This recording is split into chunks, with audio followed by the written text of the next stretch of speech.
মাননীয় সদস্য মোহাম্মদ অলিউল্লাহ, বরগুনা 1, আপনার সময় 6 মিনিট। আসসালামু আলাইকুম। মাননীয় স্পিকার, এই মহান সংসদে আমাকে কথা বলতে দেওয়ার জন্য আপনাকে অসংখ্য ধন্যবাদ। মাননীয় স্পিকার, ফ্যাসিবাদ বিরোধী দীর্ঘ লড়াইয়ের ধারাবাহিকতায় 24 জুলাইয়ের গণ অভ্যুত্থানে হাজারো মানুষের আত্মত্যাগের বিনিময়ে আজকের এই সংসদ, ত্রয়োদশ জাতীয় সংসদে আমার প্রথম বক্তব্যের শুরুতেই মহান আল্লাহ তাআলার শুকরিয়া আদায় করছি। সাথে সাথে আমি জুলাই গণ অভ্যুত্থানের শহীদের প্রতি শ্রদ্ধা জ্ঞাপন করছি, তাদের রুহের মাগফিরাত কামনা করছি, আহতদের প্রতি কৃতজ্ঞতা জানাচ্ছি, অংশগ্রহণকারী সকলের প্রতি সম্মান প্রদর্শন করছি।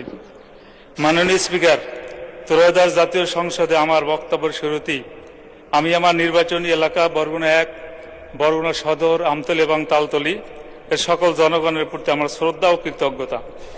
হাত পাখার প্রতীকে ভোট দিয়ে আমাকে নির্বাচিত করেছেন বলেই আমি আজ সংসদে যে আস্থা নিয়ে আমাকে নির্বাচিত করেছেন সে আস্থা রক্ষা আমি প্রতিজ্ঞাবদ্ধ। মাননীয় স্পিকার, জুলাই গণ অভ্যুত্থানের শুরু থেকে আমার দল ইসলামী আন্দোলন বাংলাদেশ বা আমার নেতা পীর সাহেব চরমনাই সহ আমরা মাঠে লড়াই করেছি।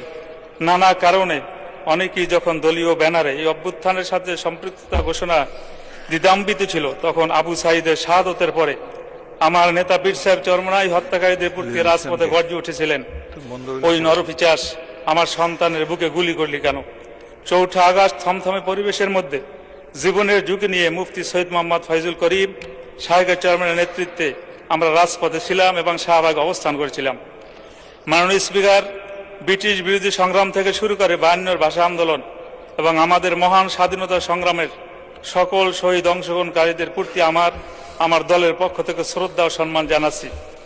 আমি বিশেষভাবে স্মরণ করছি ইসলামী আন্দোলন বাংলাদেশের প্রতিষ্ঠাতা আমির মাওলানা সৈয়দ মোহাম্মদ ফজলুল করিম মরহুম পীর সাহেব চরমনাই। তিনি 1987 সালে সাংবিধানিক সংস্কারের প্রয়োজন অনুভব করে গঠন করেছিলেন ইসলামী শাসনতন্ত্র আন্দোলন, যা বর্তমান ইসলামী আন্দোলন বাংলাদেশ। মাননীয় স্পিকার, রাষ্ট্রপতির ভাষণ একটি সাংবিধানিক বাধ্যবাধকতা ও সংসদীয় রীতি, কিন্তু বাস্তবতা আমরা সবাই জানি রাষ্ট্রপতি মন ও প্রাণ ও কার্যক্রমে একটি ফ্যাসিবাদী শাসনের অংশ ছিলেন, যে ফ্যাসিবাদের উৎখাতে হাজারো প্রাণের রক্ত উৎসর্গ করতে হয়েছে। গণ অভ্যুত্থানের মাধ্যমে উৎখাত হওয়া ফ্যাসিবাদের অংশ যে রাষ্ট্রপতি, তিনি ফ্যাসিবাদের উৎখাতের ফলেই গঠিত হওয়া সংসদে ভাষণ দেওয়া জুলাই গণ অভ্যুত্থানকে অপমান করার শামিল। তিনি যখন ভাষণ দিয়েছেন তখন আমরা ওয়াকআউট করেছিলাম।